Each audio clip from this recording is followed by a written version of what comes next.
चलते हैं अपने अगले सवाल की तरफ। ये मॉडल पेपर 3 का पार्ट 2 है। तो देखिए यहाँ पर यदि sin x प्लस वाई बराबर log x प्लस वाई, तब हमें dy बाई डी एक्स बताना है कि ये किसके बराबर होगा। तो देखो इस सवाल को कैसे करेंगे। ये TGT की परीक्षा में पूछा हुआ एक सवाल है और PGT में भी पूछा है, दोनों परीक्षाओं में पूछा हुआ एक सवाल है। और सवाल पूछा गया है तो इम्पोर्टेंट बनता है, क्योंकि आगे भी पूछे जाने की संभावना है। बहुत पहले पूछा गया था ये। तो देखिए यहाँ पर दिया गया है sin x प्लस वाई बराबर में है log x प्लस वाई। तो यहाँ देखिए अपने पास इसको करने का तरीका क्या होगा, दोनों का क्या कर दें, x के सापेक्ष क्या कर दें, इसका सापेक्ष अवकलन कर दें। अब जब इसका अवकलन करेंगे तो ये आएगा अपने पास, साइन का होता है cos x प्लस वाई।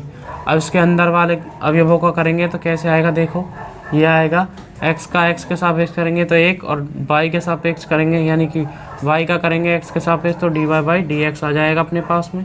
और बराबर में यहाँ पर है log का करेंगे तो 1 बटे में x प्लस वाई आता है, और x प्लस वाई का करेंगे तो 1 प्लस में dy बाई डी एक्स अपने पास में आ जाएगा। अब इधर देखो, इधर भी dy बाई डी एक्स, इधर भी dy बाई डी एक्स, इस सारे को इधर लेके आए तो अपने पास क्या बनेगा, देखो यहाँ पर 1 plus dy by D x इसमें से कॉमन आ जाएगा।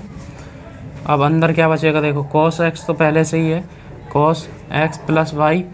अब हम अंदर इधर क्या ला रहे हैं तो -1 बटे x प्लस वाई आ जाएगा। ठीक है, इस प्रकार से ये बन जाएगा अपने पास 1 बटे में x प्लस वाई, और ये बीच में आ गया माइनस, बराबर में हो जाएगा 0। अब यहाँ से हमें इसका मान निकालना है केवल dy बाई डी एक्स का। तो dy बाई डी एक्स को किसके बराबर रख दें, 0 के बराबर। तो अपने पास आ जाएगा dy बाई डी एक्स बराबर plus 1 plus dy by D x बराबर 0। तो dy बाई डी एक्स बराबर अपने पास आ जाएगा यहाँ से -1। ये अपना आंसर हो जाएगा। तो ऑप्शन नंबर डी यहाँ पर राइट आंसर हो जाएगा। आप देख लीजिए इस सवाल को। अब चलते हैं अगले प्रश्न की तरफ। ये पूछा हुआ सवाल है इसलिए इम्पोर्टेंट बन जाता है यहाँ पर। अब चलते हैं प्रश्न संख्या 14 की तरफ। अब चलते हैं अपने अगले सवाल की तरफ। देखिए यहाँ पर है limit x tends to sin 2x upon में x बराबर होगा। ये अपने ऑप्शंस हैं, इसको हमें हल करना है। देखो सबसे पहले इसको करते हैं कि इसके लिए लिमिट कौन सी अप्लाई होगी। ये हम जानते हैं कि हाँ, ये साइन में अगर इस प्रकार से लिखा हो तो इसका मान क्या होगा, 1 होगा। ये हमारी लिमिट होती है। ठीक है, लिमिट x टेंड्स टू अगर 0 है, sin x अपॉन में x है और बराबर में क्या होगा, तो इसका मान 1 आता है। तो इसको हम इसी प्रकार से बना लेते हैं। मान देखो यहाँ पर sine limit x tends to 0 sine 2x है, अब बटे में x है, ऊपर नीचे 2 का गुणा कर दें, यहाँ पर 2 का गुणा कर दिया। ठीक है, तो ये वाला हिस्सा जो है इसके लगभग इसके बराबर बन गया। तो हम लिख सकते हैं कि 2 तो बाहर आ गया, और limit x tends to 0 sine 2x बटे में 2x, इसका मान क्या हो जाएगा, इसका मान हो जाएगा 1। तो 2 गुणा में 1 बराबर में 2। तो इसका आंसर क्या आ गया अपने पास, ऑप्शन नंबर डी इसका राइट आंसर हो जाएगा। अब चलते हैं अगले प्रश्न की तरफ। देखिए अपना अगला प्रश्न है, यदि x बराबर t प्लस 1 अपॉन में t और y बराबर t माइनस 1 अपॉन में t है, तब हमें डी स्क्वायर वाई अपॉन में डी एक्स स्क्वायर बराबर क्या होगा, इसका मान हमें पता लगाना है। ये अपने ऑप्शंस हैं। आप वीडियो को रोककर अब मेरे साथ साथ इस सवाल को करने की कोशिश करें। तो देखते हैं यहाँ पर अपना पहला सवाल का आंसर क्या बनता है, इसका 15वें का। तो देखिए ये है x बराबर, इसको हम लिखेंगे नहीं, डायरेक्ट करते हैं, t के सापेक्ष इसका अवकलन कर दें तो dx अपॉन में dt। t के सापेक्ष कर रहे हैं तो t के सापेक्ष करेंगे तो t का पहली वर्ग क्या हो जाएगा 1, और 1 अपॉन में t है, इसका क्या होता है -1 अपॉन में t स्क्वायर, इसका अवकलन है ना। तो इसको खोलेंगे अब, तो अपने पास dx अपॉन में dt क्या आएगा, देखिए यहाँ से अपने पास आ जाएगा 1 माइनस 1 अपॉन में t स्क्वायर। अब इसको और कैसे लिख सकते हैं, आगे देखो इसको ऐसे लिख सकते हैं कि यहाँ इसका लघुत्तम लिया टी स्क्वायर और ये आ गया टी स्क्वायर माइनस 1 अपॉन में टी स्क्वायर। ये बन गया अपने पास dx अपॉन में dt। ठीक है, अब यहाँ से हम निकालेंगे y वाले को। तो y का t के सापेक्ष क्या कर दें, अवकलन कर दें। तो देखो t का हो जाएगा 1 और माइनस का क्या हो जाएगा -1 अपॉन में t, इसका हो जाएगा -1 अपॉन में टी स्क्वायर। तो यहाँ से माइनस माइनस क्या हो गया, प्लस हो जाएगा। तो अपने पास क्या आएगा, देखो यहाँ पर आ जाएगा 1 + 1/t², और इसको खोलेंगे तो dy/dt का मान क्या आ जाएगा, ये आ जाएगा t² + 1/t²। अब हमें बनाना है dy/dx, तो यहाँ से dy/dx निकाल ले पहले। तो dy/dx क्या हो जाएगा, dy/dt इंटू, और या फिर बटे में कर दो इसको, dx/dt। तो dt से dt कट गया, क्या आएगा dy/dx। तो इसका मान उठा के यहाँ से रख देंगे। तो अपने पास देखिए dy पे शुरुआत में dy/dt है, तो t² + 1/t², और बटे में जाएगा ये, तो क्या हो जाएगा, देखो यहाँ से आएगा, ये है dx/dt, तो t² - 1/t²। तो t² से t² कट गया, अपने पास क्या आया dy/dx, ये आ जाएगा t², ठीक है, t² + 1/t² - 1 यहाँ से निकल के आया है। तो अब देखिए यहाँ पर क्या करेंगे आगे, तो ये अपने पास है dy/dx में बराबर क्या हो गया, t² + 1/t² - 1। इसको देखो ऊपर वाले को हम काट सकते हैं, और किस प्रकार से, तो अगर मैं इसमें एक जोड़ दूँ और एक घटा दूँ ऊपर वाले में, तो अपने पास क्या आएगा, देखो -1 + 1 और +1 में यहाँ आएगा t² - 1, और यहाँ पर आएगा t² - 1। तो बीच में क्या रहेगा, बीच में रहेगा प्लस, ठीक है। तो अपने पास ये क्या बना, dy/dx क्या बना, यहाँ से dy/dx बन गया, ये तो हो गया 1, और ये हो जाएगा +2 t² -1। नीचे की तरफ क्या चल रहा है, माइनस चल रहा है, तो ये -1 हो जाएगा ऐसे करके। अब यहाँ पर देखिए इसका हम अलग से करेंगे, तो हमें d² का मान निकालना है। तो अपने पास क्या आएगा, इसका मतलब क्या होता है, इसका मतलब होता है कि dx के सापेक्ष किसका अवकलन कर रहे हैं, dy/dx का। x के सापेक्ष किसका अवकलन कर रहे हैं, dy/dx का हम कर रहे हैं समाकलन, नहीं अवकलन। तो यहाँ देखिए, जब अब इसमें t आना जरूरी है, तो t कैसे लाएंगे, यानी कि इसमें दूसरी तरफ क्या हो जाएगा कि d/dt अगर हम कर रहे हैं, t के सापेक्ष अगर अब हम अवकलन कर रहे हैं, किसका कर रहे हैं, dy/dx का कर रहे हैं, तो इसमें साथ में क्या आना चाहिए, dt/dx आना चाहिए, जब भी तो ये बनेगा। अब ये dt से dt कट जाएगा, तो d²/dx² आ जाएगा यहाँ से। अब इसका करेंगे तो देखो अपने पास क्या निकल के आएगा, तो इसका मान आएगा यहाँ से, जब अब इसका हमें t के सापेक्ष अवकलन करना है, तो 1, ठीक है, प्लस का क्या हो जाएगा, प्लस के रूप प्लस लिख दो। अब यहाँ पर करेंगे तो 2 का 2 रहेगा माइनस का, और ये आ जाएगा t² - 1। अब माइनस क्यों आया, माइनस इस वजह से आया, नीचे वाले का करते हैं, तो 1/t का अभी थोड़ी देर पहले करके दिखाया था ना, ये सब में क्या आ रहा था, माइनस आ रहा था, तो इसी प्रकार से माइनस आ जाएगा। और अब इसका अलग से करेंगे तो ये आएगा 2t, और -1 है, इसका 0 हो जाएगा। तो और ये है dt/dx, इसका करेंगे तो अपने पास में क्या निकल के आएगा, इसका उल्टा कर दो, यानी कि अपने पास में आएगा t², यहाँ पर है -1, इसका उल्टा कर दिया। तो अब देखिए इसका जब आपस में गुणा करेंगे तो अपने पास क्या आएगा, 1 प्लस, अच्छा इस 1 का तो 0 हो ही गया, ये तो 0 हो जाएगा यहाँ पर, तो ये रहा केवल ये, तो 2 आ जाएगा माइनस का, 2 दूनी 4, और t⁻³ अपॉन में देखिए यहाँ t² - 1/2 है, यहाँ t² - 1/1 है, तो t² - 1/3 हो जाएगी यहाँ पर, और इसको ऊपर ले जाएंगे तो t⁻3, और यहाँ पर t² - 1 की पावर हो जाएगी -3। ये अपने पास आंसर निकल के आएगा। तो देखिए कौन सा ऑप्शन है, ऑप्शन नंबर अपने पास देखिए -4, t की पावर यहाँ पर है नहीं, t⁻3, और यहाँ पर t⁻2, तो ऑप्शन नंबर बी यहाँ पर अपना केवल राइट आंसर हो जाएगा। अब चलते हैं अगले प्रश्न की तरफ। अगला सवाल देखिए, the value of limit x tends to 0 a⁻x - b⁻x upon में x इज, हमें ये बताना है कि जो लिमिट x टेंड्स टू 0 है a⁻x - b⁻x बटे में x इज, मतलब इसका मान क्या होगा, ये अपने पास ऑप्शन दिए गए हैं। आप भी मेरे साथ इन प्रश्नों को हल करें, वीडियो को रोक के, अगर आप वीडियो देख रहे हैं तो देखिए यहाँ पर इसको करते हैं।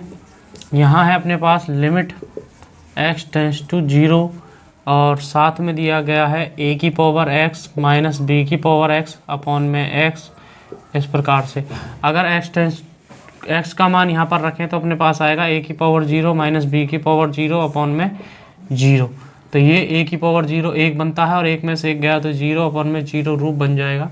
इस प्रकार का रूप क्या होता है, अनिवार्य होता है। तो अभी अब क्या करेंगे, इसमें डीएल हॉस्पिटल रूल लगा दें। और डीएल हॉस्पिटल क्या कहता है कि ऊपर वाले का ऊपर अवकलन, नीचे वाले का नीचे अवकलन कर दो। तो अब इसको इस प्रकार से करते हैं कि लिमिट एक्स टेंस टू क्या है, अपने पास 0 है, तो इसका करेंगे a की पावर x log a आ जाएगा इसका। और b की पावर x का अवकलन करते हैं तो b की पावर x log b आ जाता है। और एक का x का करेंगे तो 1 आ जाएगा।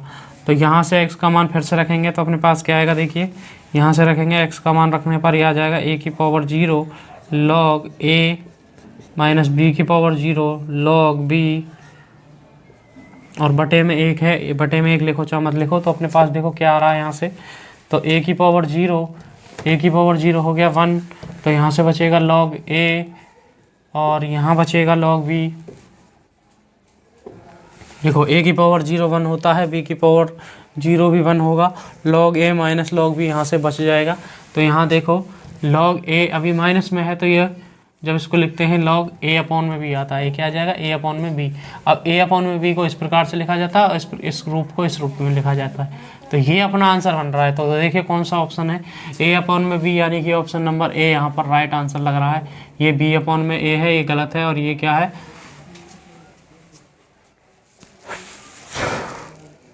तो अपना आंसर हो गया a अपॉन में b। इस प्रकार से देख लीजिए आप इस प्रश्न को। अब चलते हैं प्रश्न संख्या 17 की तरफ।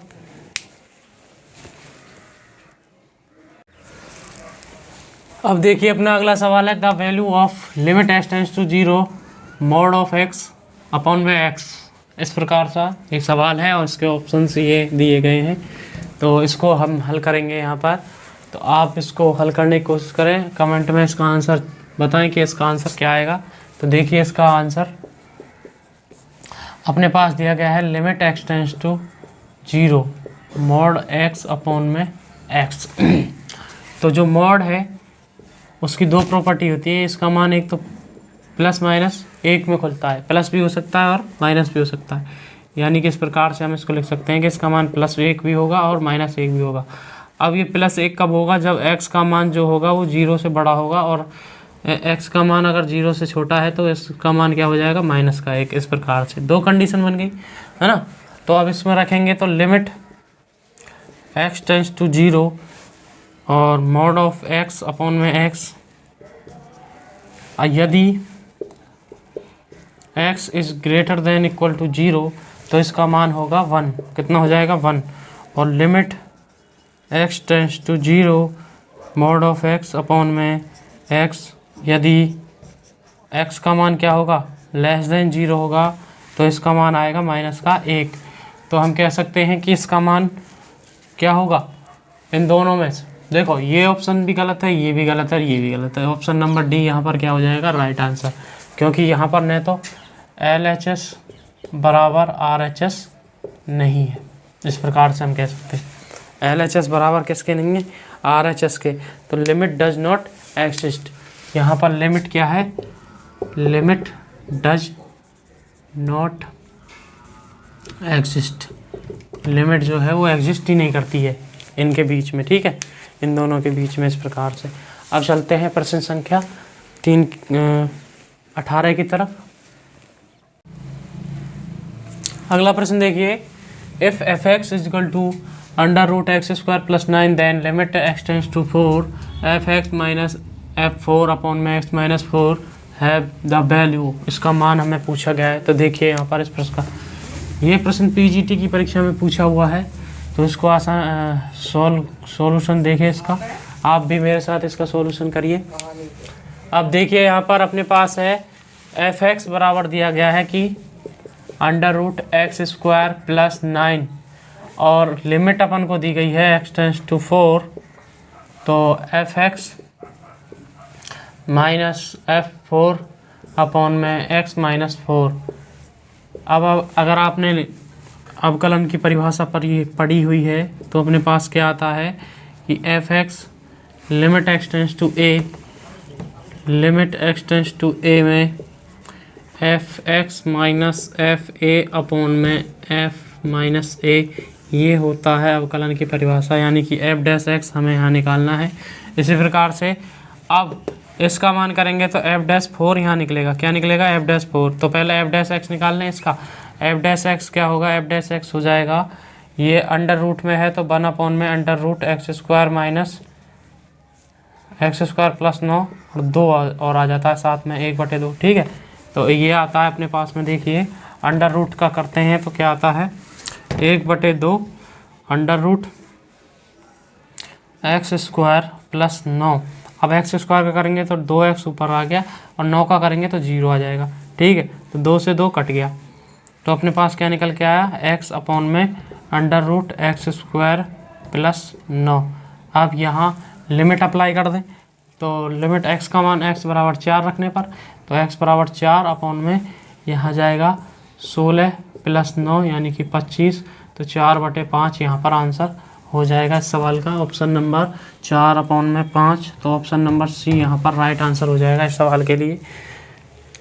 इस प्रकार से हम इसको हल कर लेंगे। हमें थोड़ी सी डेफिनेशन भी पता होनी चाहिए कि ये पूछ क्या रहा है, तो आराम से अपना सवाल हो जाएगा।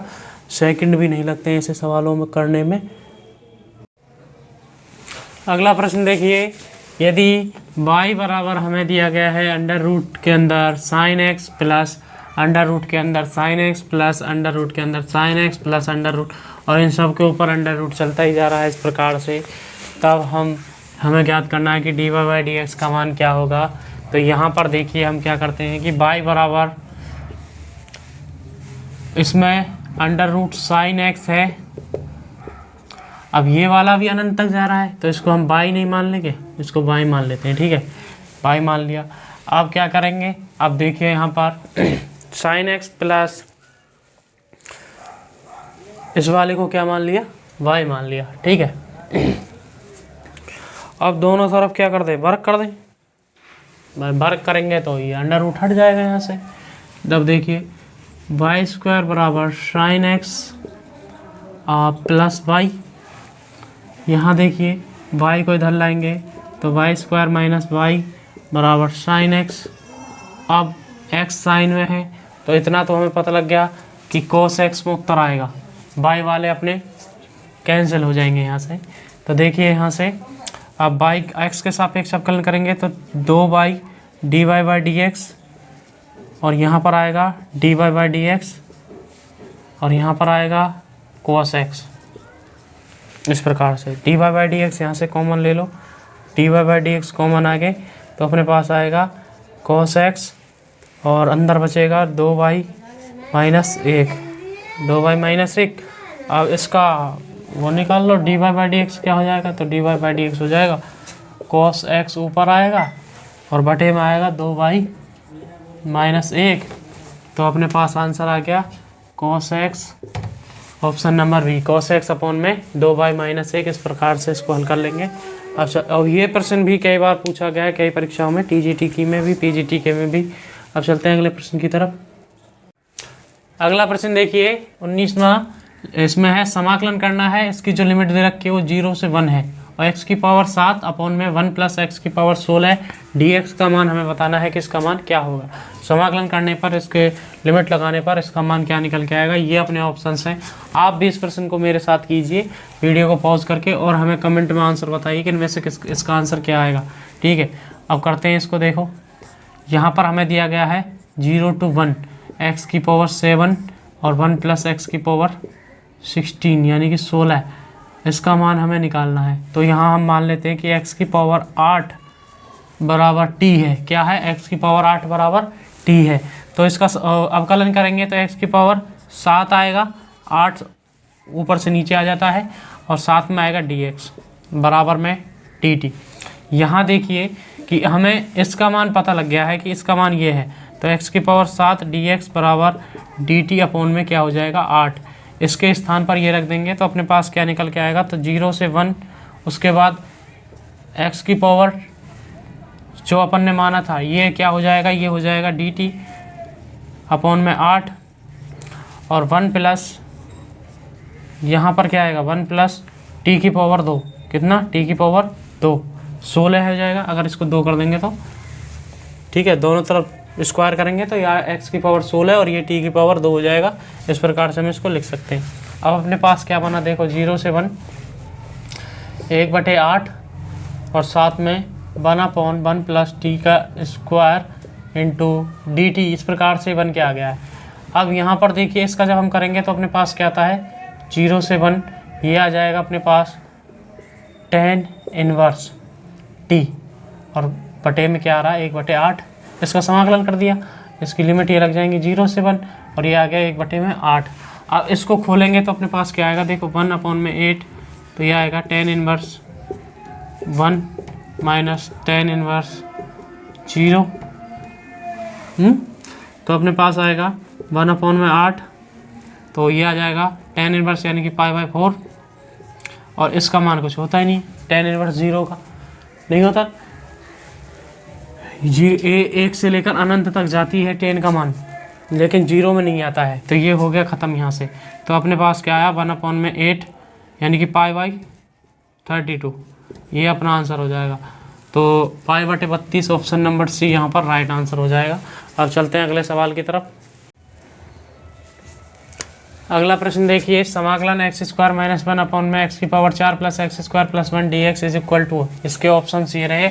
आप भी हमारे साथ वीडियो को रोककर इस प्रश्न को हल करके उत्तरों को निकालने की कोशिश करें कि कौन सा ऑप्शन अपना उत्तर निकलेगा। चलो करते हैं इस सवाल को। तो इसमें दिया गया है समाकलन x की पावर 2 - 1 x की पावर 4 प्लस x की पावर 2 प्लस 1। तो यहाँ पर अगर हम इसमें x² का भाग लगा दें तो अपने पास क्या आता है देखो 1 माइनस 1/x², यहाँ आएगा x की पावर 2, यहाँ पर आएगा 1 और यहाँ पर आएगा प्लस 1/x²। अब देखो इसमें अगर मैं 2 जोड़ दूँ और 2 घटा दूँ तो क्या बनेगा अपने पास 1 - 1/x²। अब इसमें 2 जोड़ दें और 2 घटा रहे हैं साथ के साथ, तो यहाँ पर देखो इसके अंदर ये बन जाएगा x + 1/x का होल स्क्वायर बनेगा और -1 और प्लस का -2 और प्लस का 1 आपस में जुड़कर क्या हो जाएंगे माइनस का 1 आ जाएगा। तो यहाँ पर देखिए dx अपने साथ में चल ही रहा है। अब 1/, इसको ले लें x + 1/x को t के बराबर रख दें। किसके बराबर रख दें, t के बराबर, और इसका अवकलन करें तो अपने पास क्या आएगा 1/1 - x² dx बराबर dt। तो इसके स्थान पर अपने पास क्या आ गया dt आ गया। तो देखो यहाँ पर अपने पास ये बना हुआ है, ये रहा, चाहे इसको ले लीजिए dx/dt और इसकी जगह क्या आ जाएगा t²। तो अपने पास आ गया 1/, तो t², यहाँ पर ये t² आ गया क्योंकि हमने t माना था, और माइनस का साथ में क्या है 1 है, इंटू में dt आ जाएगा यहाँ से, इस सब की जगह पर क्या आ गया dt आ गया। तो कितना सा रह गया, बस छोटा सा रह गया ना।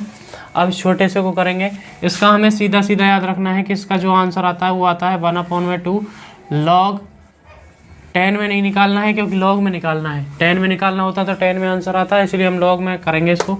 और सीधा सीधा क्या याद रखना है, अगर नीचे माइनस है तो ऊपर माइनस ले लेंगे अपॉन में t + 1, इस प्रकार से, ठीक है, t - 1 और बटे में t, ये आ गया इस प्रकार से। अब यहाँ पर इसका आंसर रख देंगे, तो 1/2 log t का मान रख दो यहाँ से। t का मान क्या है, t का मान ये रहा अपने पास, या इसको ऐसे लिख सकते हैं कि इसका मान क्या है x² प्लस क्या है ये 1/x। अब x इसको इसमें रख दो, यहाँ रखेंगे तो इसको रखेंगे तो अपने पास क्या आएगा देखो x + 1/x और साथ में क्या है माइनस का 1 अपॉन में x + 1/x + 1। तो इसको करेंगे तो अपने पास क्या आएगा देखो 1/2 log, इसका वो ले लेंगे x लघुत्तम आ जाएगा, तो x² + 1 माइनस का +1 और माइनस का x अपॉन में यहाँ आएगा x² + 1 और प्लस x, और x से x कट जाएगा।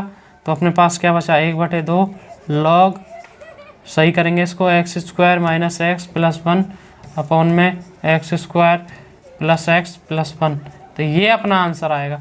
तो कौन सा ऑप्शन राइट आंसर होगा यहाँ पर, ऑप्शन नंबर देखिए 1/2 log, 1/2 log सब में ही है, तो x² - x x square minus x square minus x, ये रहा। ऑप्शन नंबर सी अपना यहाँ पर राइट आंसर हो जाएगा। इस प्रकार से हम इस प्रश्न को हल कर सकते हैं। अब चलते हैं अगले प्रश्न की तरफ। अगला प्रश्न देखिए, मॉड ऑफ एक्स का समाकलन हमें बताना है यदि एक्स इज लेस देन 0 है, और ये अपने ऑप्शंस हैं। तो ये भी एक आसान प्रश्न है और पूछा गया है TGT 2011 की परीक्षा में, ये पूछा हुआ एक सवाल है। तो पूछे हुए तो बहुत इंपॉर्टेंट होते हैं क्योंकि इनके रिपीट होने के ज़्यादा चांसेस होते हैं। तो करते हैं इस सवाल को। तो यहाँ पर दिया गया है मॉड ऑफ एक्स। अब इसके दो मान निकलते हैं, एक तो एक्स और एक होता है माइनस का एक्स। एक्स कब निकलता है? यदि एक्स इज ग्रेटर देन 0 हो और यदि एक्स इज लेस देन 0 हो। अब ये कब लेना है माइनस एक्स? जब यहाँ पर एक्स इज लेस देन 0 हो। तो हमारे पास ये निकल के आएगा इसके लिए।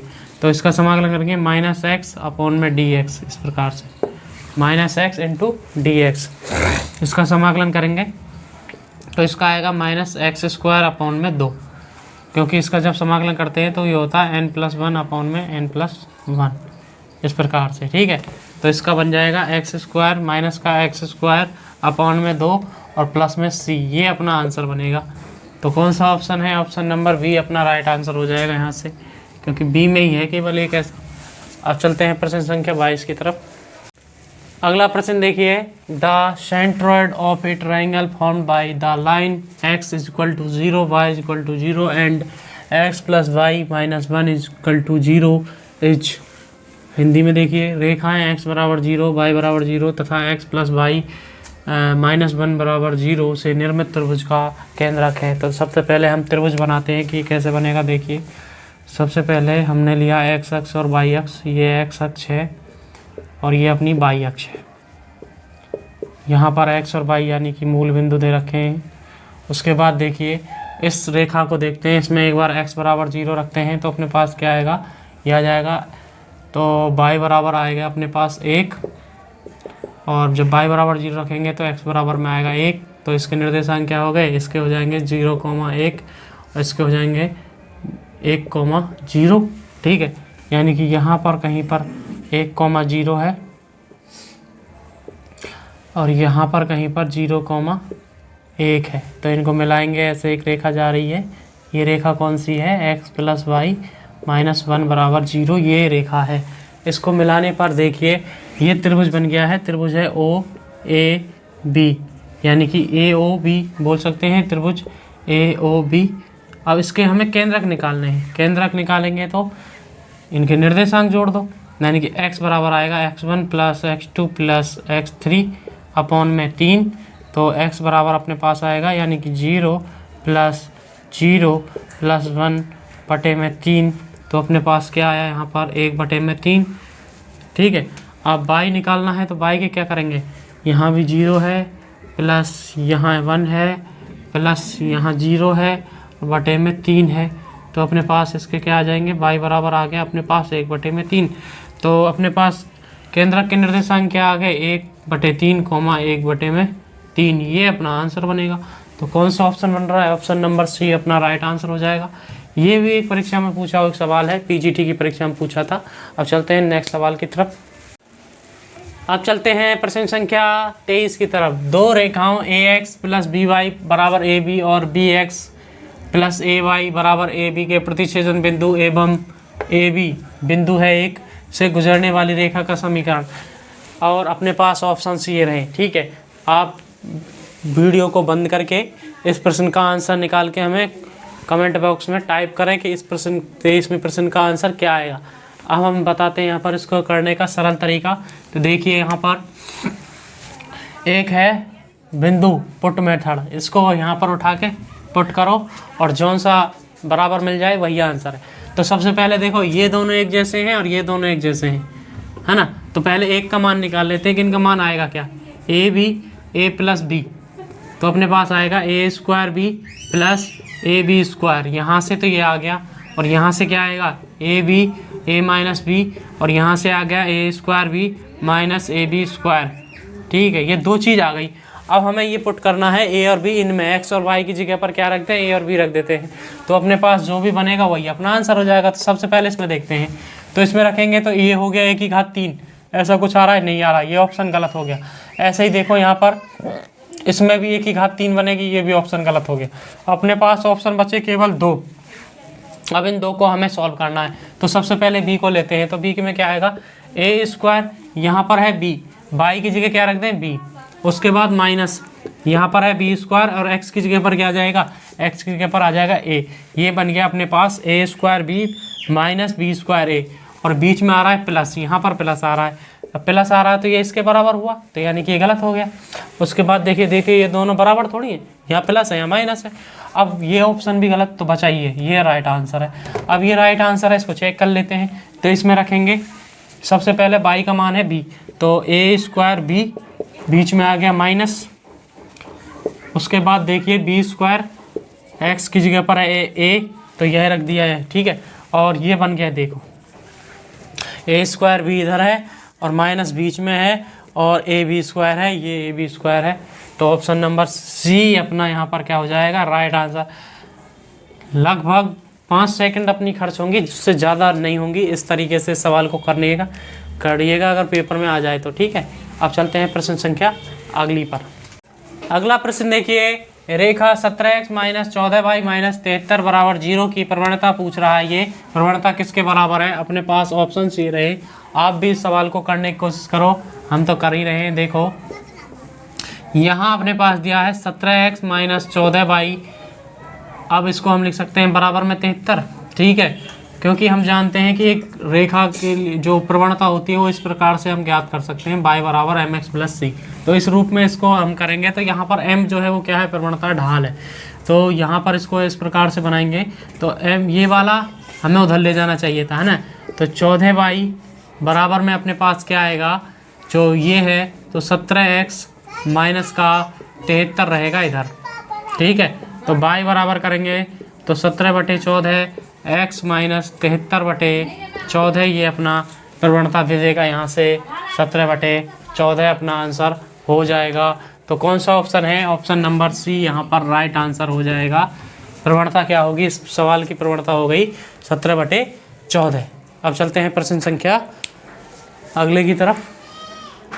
अगला प्रश्न देखिए, बिंदु -2, -3 तथा 3, 7 को मिलाने वाले रेखाखंड को बाई अक्ष के अनुपात में विभाजित करेगा। तो यहाँ पर अपने पास एक रेखाखंड है इस प्रकार से। इस रेखाखंड के अपन निर्देशांक दे रखे हैं -2, -3, एक बिंदु ये है और दूसरा है 3, 7। इसको बाई अक्ष जो है, बाई अक्ष इस प्रकार से काट रहा है 2 भागों में। अब किस अनुपात में विभाजित करेगा, यानी हमने मान लिया ये m/n है, इसमें इसको विभाजित कर रहा है। ये विभाजित कर रहा है, तो हमें m और n के मान निकालने हैं केवल और केवल। जब बाई अक्ष इसको विभाजित कर रहा है तो x इसके लिए 0 हो जाएगा, बाई कोई ना कोई बिंदु होगा। तो यहाँ पर हम सीधे x का मान निकाल लेते हैं कि x का मान क्या आएगा, x निर्देशांक के मान क्या आएंगे। तो देखिए यहाँ पर m इंटू, अगर ये x1 है, ये y1 है, ये x2 है, ये y2 है। तो इसके लिए एक फॉर्मूला होता है, वो फॉर्मूला मैं आपके लिए लिख देता हूँ कि m into x2 plus n into x1 upon में m1 plus n, m plus n, क्योंकि किताब में m1 प्लस m2 है, हमने इसको थोड़ा सा शॉर्ट में ले लिया, m और n ले लिया, जिससे m1 और m2 का कोई लफड़ा ही ना हो, सीधा सीधा अपना आंसर आ जाए।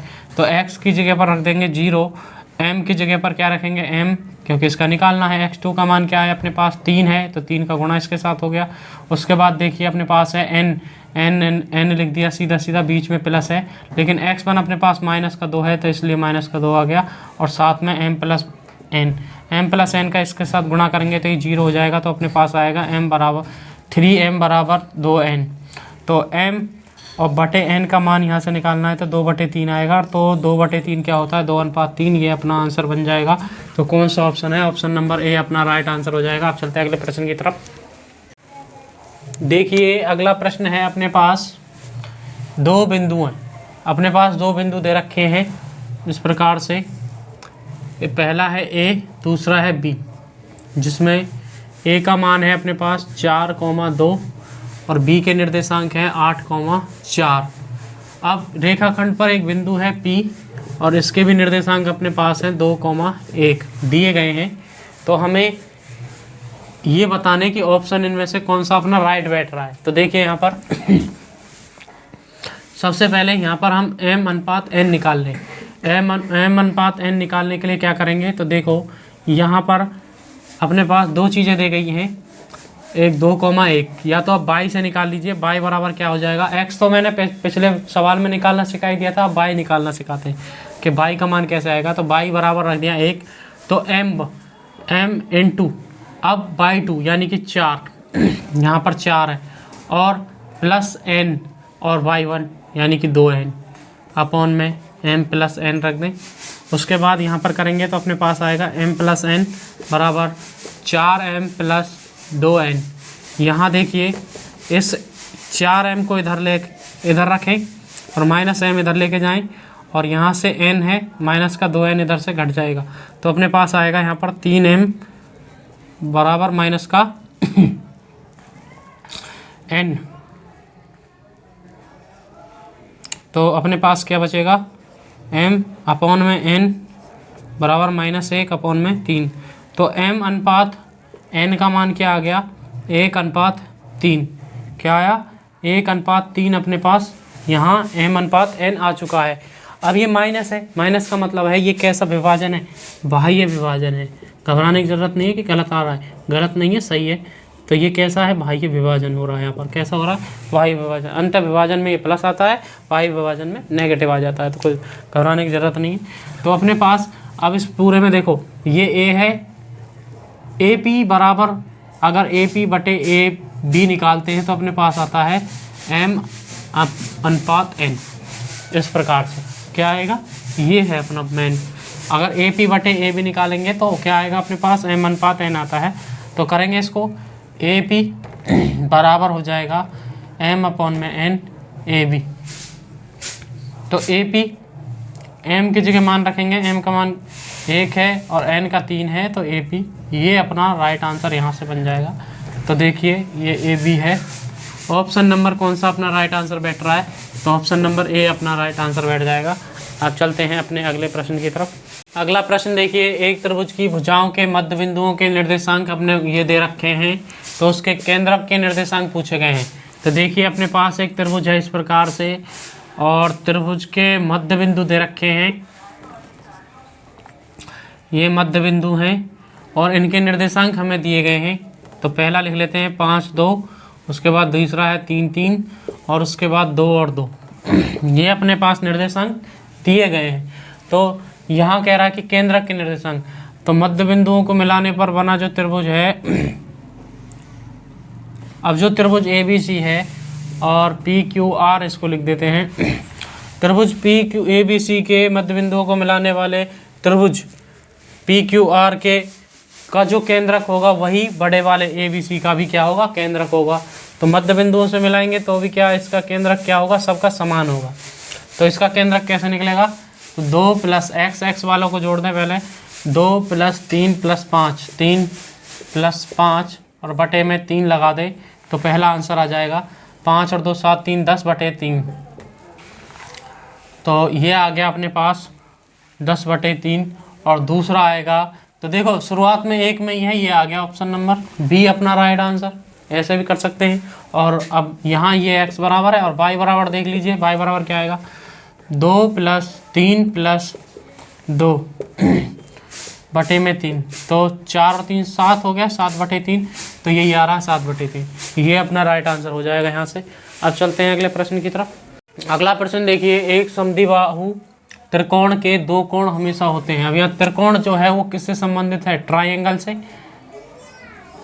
यानी कि त्रिभुज से संबंधित है ये चीज़। अब त्रिभुज कैसा है, समद्विबाहु है। तो समद्विबाहु त्रिभुज के 2 कोण कैसे होते हैं, हमेशा समान होते हैं। कैसे होते हैं, 2 कोण हमेशा कैसे होंगे, समान होंगे। तो अपना ऑप्शंस में देख लीजिए समान कहाँ लिखा हुआ, ये रहा, ऑप्शन नंबर A अपना राइट आंसर हो जाएगा। अब चलते हैं अगले प्रश्न की तरफ। आप सोच रहे होंगे कि ऐसा प्रश्न भी आ सकता है क्या। हाँ, ये प्रश्न आया हुआ है, और मैं आपको बता दूं ये कब आया था। ये पूछा गया है DSSB TGT 2014 के पेपर प्रश्न पत्र में ये पूछा गया था। ठीक है, तो ऐसे प्रश्न भी आ सकते हैं भाई। ठीक है, अब चलते हैं अगले प्रश्न की तरफ। अगला प्रश्न देखिए, 5 सेंटीमीटर भुजा वाले समबाहु त्रिभुज का क्षेत्रफल क्या होगा, ये हमसे पूछा गया है। आप सब जानते होंगे इसका आंसर किस प्रकार से निकालना है कि समबाहु त्रिभुज का पहले तो हम क्षेत्रफल लिख लेते हैं। समबाहु त्रिभुज का क्षेत्रफल का सूत्र क्या होता है, तो ये होता है √3/4 इंटू ए स्क्वायर। अब भुजा का मान अपने पास 5 है, यानी कि ए बराबर हमको दिया गया है 5 सेंटीमीटर। तो यहाँ से अब इसका मान निकालते हैं कि √3/4 गुणा में 5 गुणा में 5, यानी ए स्क्वायर का मान हो गया 5 गुणा में 5, यानी कि 25 लिख दो इसको शायद, तो इसको 25 लिख दिया। अब 25 में हम भाग लगाएं 4 का, ठीक है, तो 25 में भाग लगाएंगे 4 का तो कितनी बार जाएगा, 4 6 24, 6 पॉइंट में आ रहा है अपना आंसर, तो एक ही हुआ है। तो देखो इसका आंसर आएगा √3 गुणा में 6.25 सेंटीमीटर स्क्वायर। यहीं से पता लग गया, ज़्यादा करने की भी ज़रूरत नहीं है। ऑप्शन नंबर ए अपना राइट आंसर हो जाएगा। अब चलते हैं अगले प्रश्न की तरफ। देखिए अगला सवाल, सर्कस में मोटरसाइकिल पर जिसमें करतब दिखाते हैं ऐसे खोखले गोले का व्यास 7 मीटर है, मोटरसाइकिल सवार को मोटरसाइकिल चलाने के लिए कितनी जगह मिलेगी, ये हमसे पूछा गया है। अब इस सवाल में कहीं भी ऐसा नहीं लिखा गया है कि हमें निकालना क्या है, बस हम अपने ऑप्शंस देखें तो हमें समझ में आता है कि ये क्या कह रहा है, metre square metre square metre square, यानी कि इसमें हमें क्षेत्रफल निकालना है। किसका निकालना है, एक गोला दिया गया है, वो भी कैसा है, खोखला है। अगर खोखला गोला होता इसके हिसाब से तो इसमें 2 हमें त्रिज्याएं दी गई होती या 2 व्यास दिए गए होते, लेकिन हमारे पास व्यास तो एक ही है।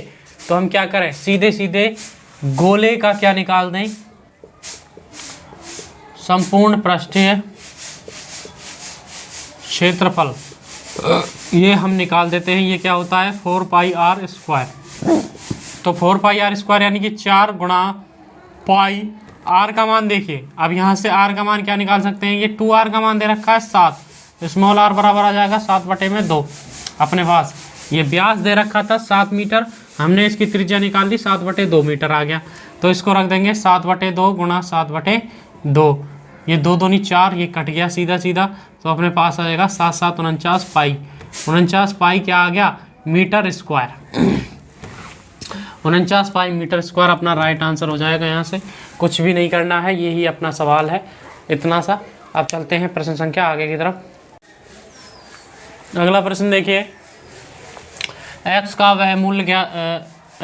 वह मूल्य यह है, इनमें से कोई सा एक है, जहाँ x, -1, 2,1 और 4,5 बिंदु संरेख हैं। ये हमें संरेख बताए हैं।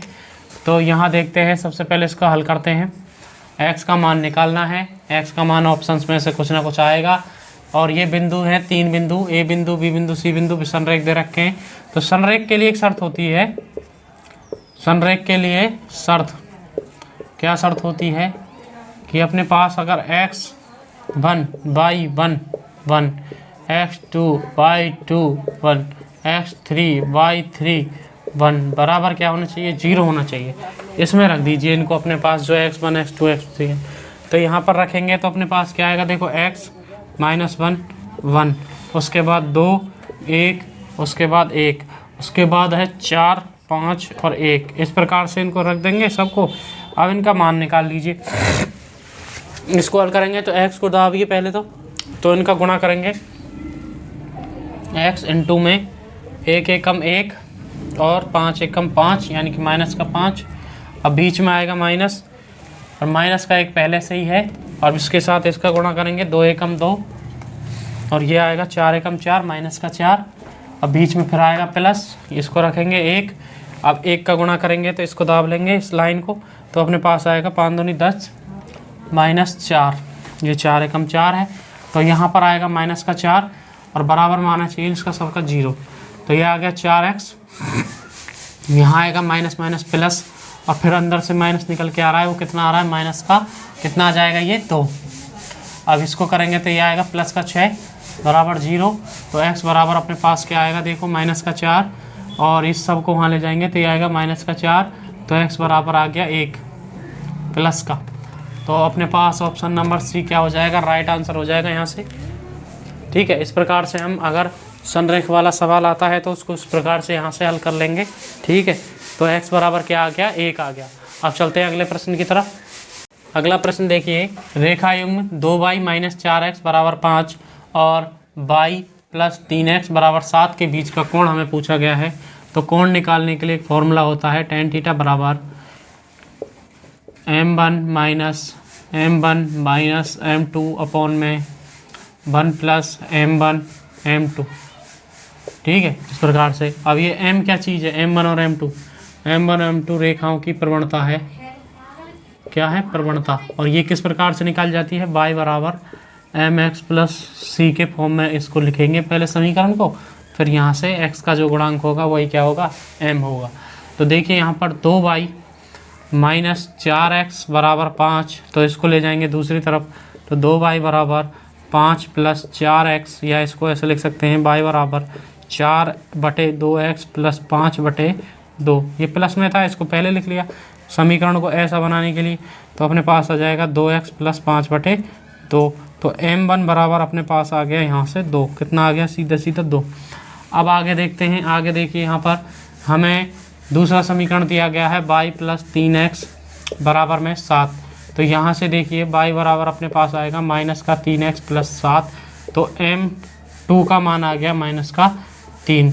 अब इन दोनों मानों को उठा के हम इस समीकरण में रखेंगे तो अपने पास tan थीटा क्या निकलेगा, देखो। तो tan थीटा निकालने के लिए अपने पास आएगा m1 का मान है 2, अब बीच में है माइनस माइनस प्लस हो जाएगा और ये 3 आ जाएगा, साथ में 1। अब इन देखो, इन दोनों में से एक संख्या माइनस की है, इन दोनों का गुणा करेंगे तो -6 आएगा, इस प्रकार से। अब tan थीटा बराबर अपने पास क्या निकल के आएगा, 5/-5, और ये मॉड में है, काटेंगे इसको तो tan थीटा बराबर आएगा अपने पास 1। तो थीटा बराबर यहाँ से आएगा tan इनवर्स 1, और थीटा का मान होता है, tan इनवर्स 1 का मान क्या होता है, π/4, यानी कि 180/4, और इसको करेंगे तो कितना आएगा, 45 आ जाएगा। कितना आ जाएगा, 45 डिग्री। यहाँ से अपना ऑप्शन नंबर सी क्या हो जाएगा, राइट आंसर हो जाएगा। अब चलते हैं अगले प्रश्न 32 से 33 की तरफ। अब देखिए अगला प्रश्न है, बिंदु R 2, -5, दो बिंदुओं A -3, और B 4, -9 को मिलाने वाली रेखा को किस अनुपात में विभाजित करेंगे। तो ऐसा प्रश्न हमने अभी थोड़ी देर पहले किया था, और ये इंपॉर्टेंट प्रश्न है, इनको करना आवश्यक भी है क्योंकि अपने सिलेबस में ये मेंशन है कि इनमें से तो प्रश्न आना ही है पक्का। तो देखिए यहाँ पर ये बिंदु है, ये R बिंदु है और ये B बिंदु है, और यहाँ पर है 2, -5, यहाँ पर है अपने पास और ये 3, अच्छा ये 3, A का मान है -3, 5, और R का मान है 2, -5, और B का मान है 4, -9। इनका अनुपात निकालना है तो क्या करेंगे, एक बिंदु उठा लो x का मान उठा दो, ये m और n है, तो m और n का मान निकालना है। तो m का देखो, m का गुणा करेंगे हम इसके साथ, यानी कि 4m, और n का गुणा करेंगे इसके साथ तो -3n अपॉन में m + n, इन सब का गुणा करो इधर, तो 2m + 2n बराबर यहाँ आएगा 4m - 3n। ठीक है, अब ये 4m इसको इधर ले जाएंगे और इसको इधर लाएंगे तो अपने पास आएगा 5n बराबर, ये हो जाएगा 4m - 2m। तो क्या आया अपने पास, यहाँ आ जाएगा m को पहले ले लीजिए, 2m बराबर 5n, तो m अपॉन में n का मान आ गया 5/2, यानी कि 5:2 अपना राइट आंसर हो जाएगा। तो कौन सा ऑप्शन सही है यहाँ पर, 5:2, यानी कि पहला ऑप्शन अपना राइट आंसर हो जाएगा। अगर थोड़ा सा गलत हो जाता है तो आंसर ये निकलेगा, तो ये आंसर तो वैसे ही गलत है। अब चलते हैं प्रश्न संख्या अगले की तरफ। अगला प्रश्न देखिए, यदि x + 2, x + 4, x + 6, x + 8 का माध्य 11 हो तो अंतिम 3 प्रेक्षणों का माध्य क्या होगा, ये हमसे पूछा गया है। इसको देखें कैसे करेंगे। इसको करने के लिए तो माध्य दिया गया है, तो माध्य के लिए हम सीधा जानते हैं कि इन सबको जोड़ दो और जितनी संख्या उसका भाग गिन के उनको भाग लगा दीजिए, वो अपने पास आ जाता है 6, और x + 8 अपॉन में कितनी संख्याएं, देखो 1, 2, 3, 4, 5 संख्याएं हैं, और ये किसके बराबर है, ये 11 के बराबर है। तो इसको हम जोड़ेंगे तो 1 2 3 4 5 एक्स तो अपने पास ये आ गए, 2 4 6 और 4 8 यानी 20 ये हो रहा है टोटल। और इनका योग क्या हो रहा है 55। 5 का गुणा मैंने इधर कर दिया है तो 55 आ गया है। अब इसको इसमें से घटाएंगे तो अपने पास क्या आएगा, 5x बराबर 55 माइनस 20, तो ये बचेगा अपने पास 35। तो x बराबर आएगा, x बराबर आ जाएगा 7 यहाँ से। ठीक है, अब पीछे के 3 में है, 3 प्रेक्षण निकाल लीजिए। 7 + 4 7 + 6 7 + 8, तो अपने पास क्या प्रेक्षण आए, 7 4 11 13 और 15। अब इन तीनों को जोड़ दीजिए, 13 + 15 + 11 + 13 + 15 और बटे में 3, क्योंकि इनका ही पीछे के 3 प्रेक्षणों का क्या निकालना है, माध्य निकालना है। जितने संख्या है उतना का भाग लगा दीजिए, तो इसका 13 ही आ रहा होगा सीधा सीधा। देखो फिर भी जोड़ लेते हैं, 1 और 3 4 और 5 9 3, तो 13 3 39, ये इसका आंसर आ गया 13। ऑप्शन नंबर डी यहाँ पर राइट आंसर हो जाएगा। अब चलते हैं अगले प्रश्न की तरफ। प्रश्न देखिए, केंद्रीय प्रवृत्ति की माप निम्नलिखित में से कौन सा नहीं है। तो सबसे पहले हम देखेंगे कि केंद्रीय प्रवृत्ति की माप होती कौन कौन सी है। केंद्रीय प्रवृत्ति की माप 3 चीज़ें आती हैं इसके अंदर, माध्य, उसके बाद माध्यिका और उसके बाद बहुलक। ठीक है, तो ये 3 होती हैं केंद्रीय प्रवृत्ति की माप। जो बच गई वही अपना आंसर हो जाएगा, परास अपना आंसर हो जाएगा। अब परास कैसे निकालते हैं, परास निकालते हैं बड़ी रेंज में से छोटी रेंज को घटाकर। ये अपने पास क्या निकल के आती है, परास निकल के आती है। यानी कि इसका मतलब है बड़ा जो प्रेक्षण होगा, बड़े प्रेक्षण में से क्या घटाएंगे, छोटा प्रेक्षण घटा देंगे। इस प्रकार से हम रेंज का मान निकाल लेंगे।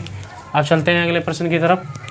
अगला प्रश्न देखिए, यदि निम्नलिखित आंकड़ों का समांतर माध्य 21.5 हो तो k का मान क्या होगा, ये हमसे पूछा गया है। सारणी अपने आपके सामने है। तो माध्य निकालने का जो फॉर्मूला होता है उसे देख लेते हैं एक बार। क्या होता है, माध्य होता है समीशन fx बटे सिग्मा fx बटे सिग्मा f, इसका मान होता है। तो यहाँ पर सबसे पहले हम निकालेंगे fx का मान। तो fx का मान कैसे निकलेगा, देखिए fx का मान निकालने के लिए इन सब का आपस में गुणा करेंगे। 5 × 30, 15 चौका 60, 25 × 75, 35 प्लस इंटू के, क्योंकि ये गुणा है इसके साथ, और 45 दूनी 90। अब इन सब को जब हम जोड़ते हैं तो अपने पास में क्या आएगा, देखिए 30 30 90 180 70 255 75 जोड़ दें पर, ठीक है। और 35 के यहाँ से आ गया 35 के। अब यहाँ देखिए सिग्मा fx का मान निकालते हैं तो यहाँ पर क्या आएगा अपने पास, 6 और 4 10, 3 13 और 2 15, 15 के 15 प्लस के, ये जोड़ने थे, ये गुणा हुए थे, इनको जोड़ना है तो ये आ जाएगा। अब इसमें रखेंगे माध्य का मान दिया गया है 21.5 और ये बराबर में है सिग्मा fx, इसका मतलब 255 प्लस 35 के यहाँ रखा, बटे में आएगा अपने पास 15 प्लस के।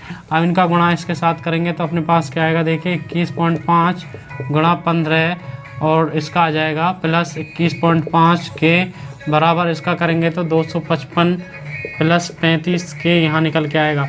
अब इसका गुणा करेंगे तो इसका कितना आएगा, 15 5 75, हासिल लगी 7, 15 एकम 15 और 7 22, हासिल लगी 2, 15 2 30 और 2 32, यानी कि ये आ गया 322.5। और इसका करेंगे तो देखिए इसको इसमें से घट जाएगा अपने पास 255 और यहाँ आएगा 35 के माइनस 21.5 के।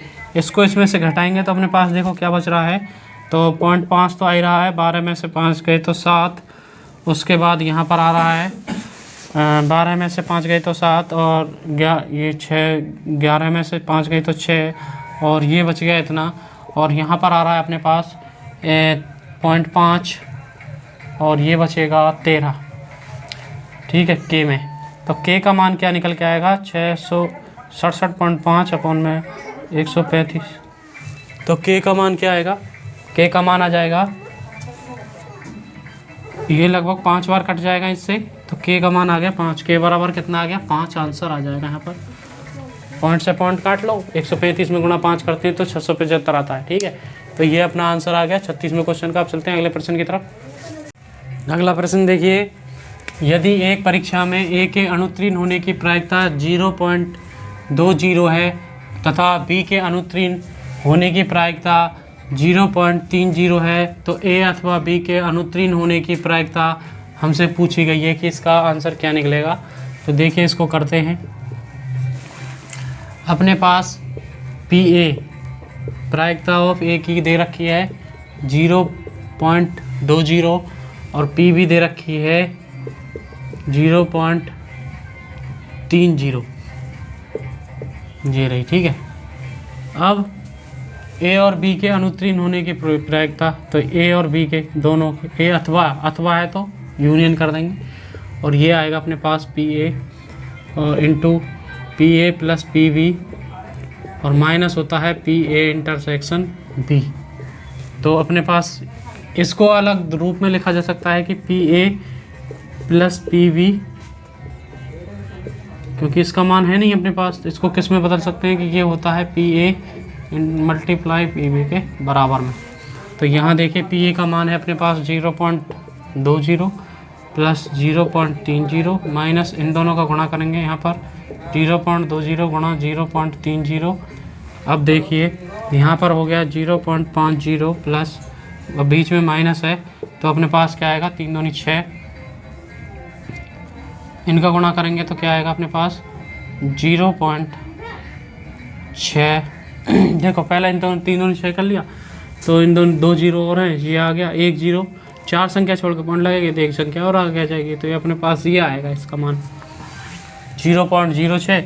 इसमें से इसको घटाएंगे तो अपने पास आ जाएगा 10 में से 6 गए तो 4 और 5 यहाँ 4 बचे तो 0.44, यानी कि 0.44 क्या हो जाएगा, इसका आंसर हो जाएगा। तो ऑप्शन नंबर सी अपना यहाँ पर राइट आंसर हो जाएगा। अब चलते हैं प्रश्न संख्या अगले की तरफ। अगला प्रश्न देखिए, the relation between mean deviation MD and the standard deviation SD in the normal distribution is approximately.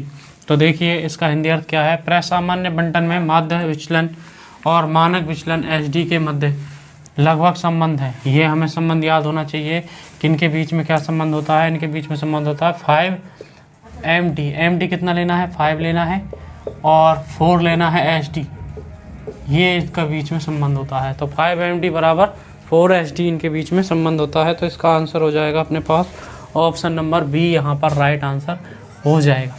अब चलते हैं अगले प्रश्न की तरफ। अगला सवाल देखिए, यदि प्रायिकता ऑफ ए दिया गया है 0.65 और प्रायिकता ऑफ बी 0.15, तब हमें बताना है कि ए की प्रायिकता नहीं है प्लस बी की प्रायिकता नहीं है, क्या होगा, इनका योग बराबर किसके होगा। तो देखिए यहाँ पर पी ए दिया गया है, सबसे पहले अपन को 0.65।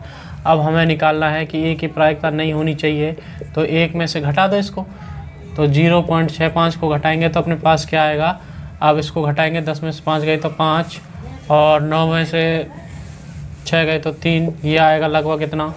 और फिर इसी प्रकार से पी भी हमें दिया गया है कितना है 0.15, तो पी बी यानी कि बी की प्रायिकता नहीं है, क्या होगा 1 माइनस 0.15, इनको घटाएंगे तो अपने पास में आएगा 5 तो आएगा ही आएगा और 9 में से 1 गया तो 8, 0. इस प्रकार से 0.85 आ गया। इन दोनों को जोड़ दीजिए, जोड़ेंगे तो क्या आएगा पी ए के ऊपर बार प्लस पी बी की प्रायिकता नहीं होगी, तो देखिए इन दोनों को जोड़ेंगे तो अपने पास आएगा 0.35 प्लस 0.85, 5 और 5 कितना होता है 10, 5 और 5 10, हाथ से लगी 1, 8 5 8 3 11 और 1 12, तो लगभग ऐसे आएगा 1.2, तो इसका आंसर होगा 1.2 आंसर। ऑप्शन नंबर है अपना ए यहाँ पर राइट आंसर हो जाएगा। अब चलते हैं प्रश्न संख्या 40 की तरफ।